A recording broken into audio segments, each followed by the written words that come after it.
মই আছোঁ 37 national highway পথৰ দাঁতিত। স্কুটিখন ৰখাই লৈছোঁ যিহেতু গাড়ী চলাই থাকিলে মোবাইল ব্যৱহাৰ কৰিব নালাগে। আজি কেইদিনমানৰ পৰা এটা বস্তু মই লক্ষ্য কৰিছোঁ, দুৰ্ঘটনা বহুতেই বাঢ়ি গৈছে, যাৰ কাৰণে বহুতে অকালতে মৃত্যুক আঁকোৱালি ল'ব লগা হৈছে।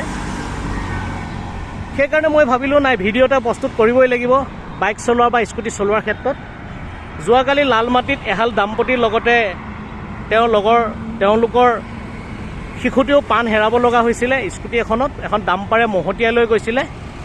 এতিয়া মই ৰৈ আছোঁ পথৰ দাঁতিত আৰু দেখাই আছোঁ আপোনালোকক, মেক্সিমামৰ গাড়ীত যিটো আপোনাৰ মটৰ চাইকেল হওক বা এক্টিভা হওক, তাতে কোনো ধৰণৰ লুকিং গ্লাছ ব্যৱহাৰ নকৰে।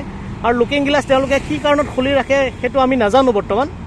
মই ভাবোঁ লুকিং গ্লাছ ব্যৱহাৰ কৰাটো অতি প্ৰয়োজনীয় আৰু প্ৰশাসনে বহুত পদক্ষেপ লৈছে যদিও দুৰ্ঘটনা ৰোধ কৰিব পৰা নাই। এইটো এটা কাৰণ বুলি মই ভাবোঁ। গতিকে আপোনালোকক মই ভিডিঅ'টো শ্বেয়াৰ কৰিলোঁ। বন্ধু বান্ধৱীসকল, আপোনালোকে মোৰ এডভাইচ বা ছাজেশ্যন বুলি নাভাবিব।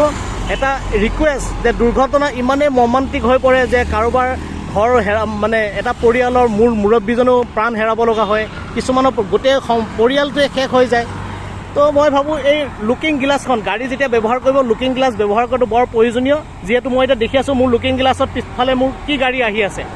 তো মেক্সিমাম গাড়ীত দেখোঁ লুকিং গ্লাছ ব্যৱহাৰ নাই, যাৰ ফলত দুৰ্ঘটনা বেছি পতিত হৈ আছে।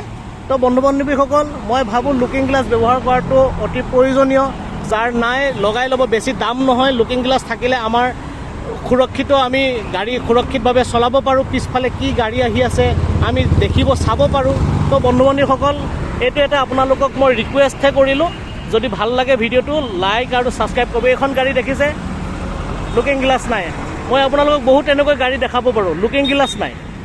লুকিং গ্লাছ নাথাকাৰ কাৰণে দুৰ্ঘটনাত পতিত হয়। তো বন্ধুসকল, আজিলৈ এৰিছোঁ আপোনালোকক। ধন্যবাদ।